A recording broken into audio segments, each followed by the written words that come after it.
மானசரோவர், கைலாய மலை. யார் தவம் கிடந்து பார்க்க வேண்டும் என்று இருக்கிறார்களோ அந்த திருமலை, அந்த மலையிலிருந்து பனி உருகி 100% குளிர்ந்த தெளிந்த தூய நன்னீர் வழிந்து ஓடுகிறது. அது ஓடி ஒரு ஓடையாக மாறுகிறது. அதற்கு பேர் மானசரோவர் என்று பெயர். அந்த மானசரோவரிலே இருக்கிற ஜலத்தை, தூய குளிர்ந்த தெளிந்த நன்னீரை பருகி அன்ன பட்சிகள் தேடி வந்து அந்த நீரை பருகி அது உயிர் வாழுமா அந்த அன்ன பட்சிகள். என்னுடைய அபிமானிகளே, என்னுடைய பக்தர்களே, உங்களுக்காக சொல்கிறேன். இந்த விளக்கத்தை நான் ஏன் சொல்கிறேன் என்று கேளுங்கள். அதே போன்று உங்களது மனமாகிய ஓடையில் மானசரோவர் என்ற பக்தி என்ற நீரை கொண்டு வாருங்கள்.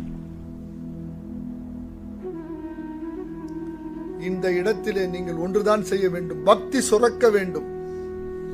பக்தி எப்படி சுரக்கணுமா? உடல் குழைய என்பேலாம் நெக்குருக வெளிநீர்கள் ஊற்று என வெதும்பி ஊற்ற ஊசி காந்தத்தினை கண்டு அணுகல் போலவே ஆர்த்து ஆர்த்து எழுந்து எழுந்து ஆர்ப்பரித்து ஆர்ப்பரித்து பனி மதி முகத்திலே மலரணைய மடலவிழ இரு கைவிரித்து கூப்பி வானே அவ்வானில் வரும் மழையே மலைத்தாரை வெள்ளமேன்னு சொல்லிட்டு எங்க ஜலம் வருதோ, எங்க பக்தி வருதோ அந்த இடத்துல அன்னப்பட்சி மாதிரி புவனேஸ்வரி மாதா வருவாளாம்.